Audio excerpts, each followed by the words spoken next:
नमस्कार, मैं प्रदीप और आप देख रहे हैं बेहतर संवाद। आईआईटी भिलाई में हम खड़े हैं और देश के 23 आईआईटी में से एक भिलाई आईआईटी जिसका उद्घाटन 20 तारीख को देश के प्रधानमंत्री नरेंद्र मोदी करने जा रहे हैं। जी हाँ, यह उद्घाटन जो है वर्चुअल रहेगा। पीएम उस दिन जम्मू में रहेंगे और जम्मू में कई परियोजनाओं का उद्घाटन करेंगे, साथ ही विजुअल के माध्यम से, विजुअलाइज के माध्यम से भिलाई आईआईटी का उद्घाटन करेंगे। उद्घाटन के अवसर पर छत्तीसगढ़ के मुख्यमंत्री विष्णुदेव साय मौजूद रहेंगे, उच्च शिक्षा मंत्री मौजूद रहेंगे। और आपको हम बता दें 2016 में प्रकाश जावड़ेकर जो तत्कालीन केंद्रीय मंत्री थे, उनके नेतृत्व में, और स्थानीय जो मंत्री 2016 में थे प्रेम प्रकाश पांडे, उनके नेतृत्व में इस आईआईटी की नींव रखी गई थी और 16 से निरंतर कार्य प्रगति की ओर था।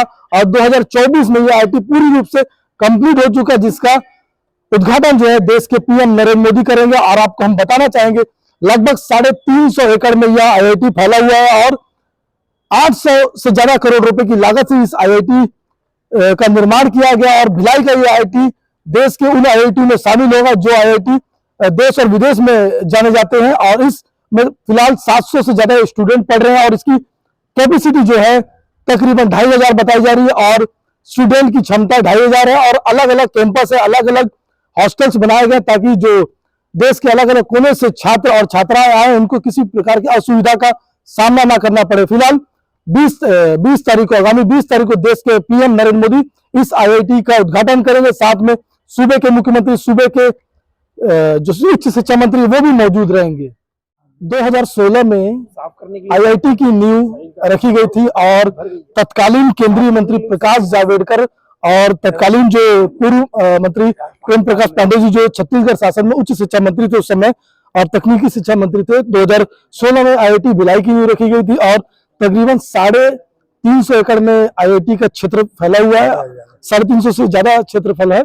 और उसके पीछे की क्या कहानी, कैसे आईआईटी भिलाई पहुंचा, क्या कुछ संघर्ष रहा, सीधा प्रेम प्रकाश जी से हम बात करें।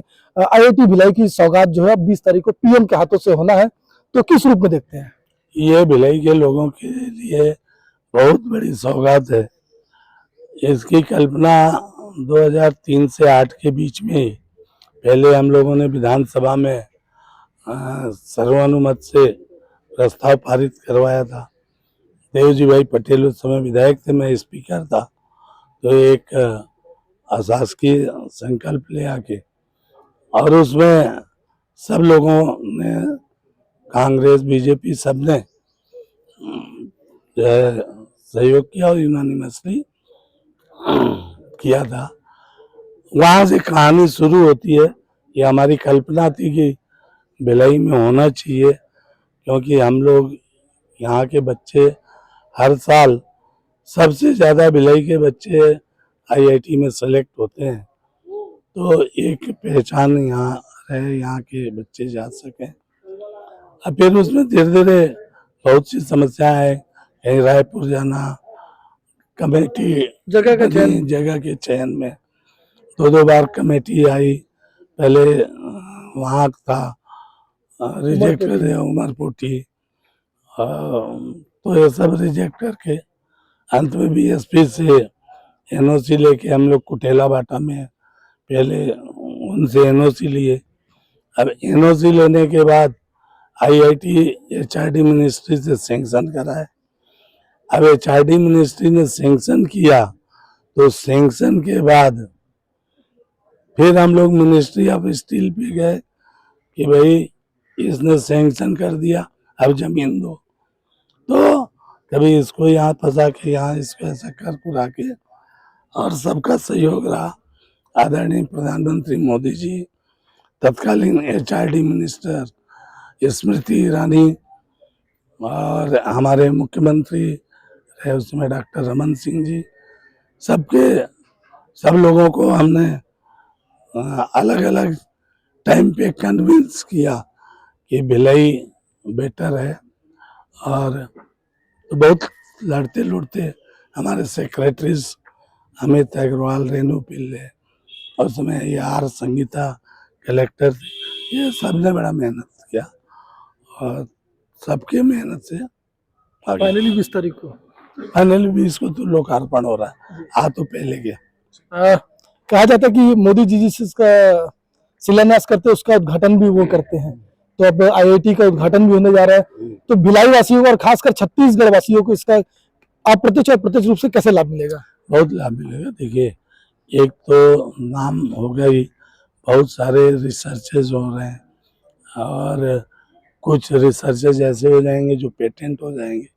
तो छत्तीसगढ़ को नेचुरली क्या होता है, मैंने बताया कि अगर कोई बच्चा जिस इंस्टीट्यूशन से पढ़ के आगे निकलता है, किसी ऐसी अथॉरिटीज़ में रहता है जहाँ वो कुछ शहर को दे सकता है, तो वो शहर को देने में बड़ा उसका योगदान रहता है। तो यहाँ से बच्चे देश और दुनिया की बहुत से ऐसे जगह पे जाएंगे कि कहीं देखोगे इकोनॉमिक्स में करके आरबीआई का चेयरमैन हो गया, कोई एसबीआई का हो गया, कोई आईएमएफ का हो गया, मतलब कौन कहाँ जाएगा। और वहाँ पे बैठ करके वो जब सोचेगा कि मैं यहाँ से पढ़ा हूँ, हर आदमी वैसा करता है। हम लोग भी जब पहली बार एमएलए बने तो कैंपन के बाल मंदिर जहाँ से पढ़े थे, पहला उसका जीर्णोद्धार किया। तो नेचुरल कोर्स में ये होता है, तो उसका लाभ मिलेगा भिलाई सर को, बहुत मिलेगा। अभी तो शुरुआत है। इसमें कहीं ना कहीं आप लोगों का भी काफी संघर्ष रहा है आईआईटी खासकर भिलाई लाने के लिए। हाँ, बिल्कुल बिल्कुल रहा है। भिलाई में बहुत राजनीतिक दाव पेच, बहुत सारे आलोचना भी, जब नहीं आ रहा था, बीच में चला जा रहा था, तो लोग तो बोल रहे थे कि नहीं आएगा तो राजनीति छोड़ देना चाहिए, या आरोप प्रत्यारोप सब होते आते अंत आ गया।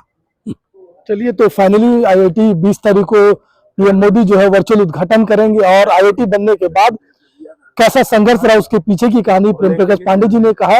और आईआईटी का उद्घाटन है 20 तारीख को और कहीं ना कहीं छत्तीसगढ़ के लिए बहुत ही खुशखबरी की बात है। 20 तारीख को पीएम उसका उद्घाटन करेंगे।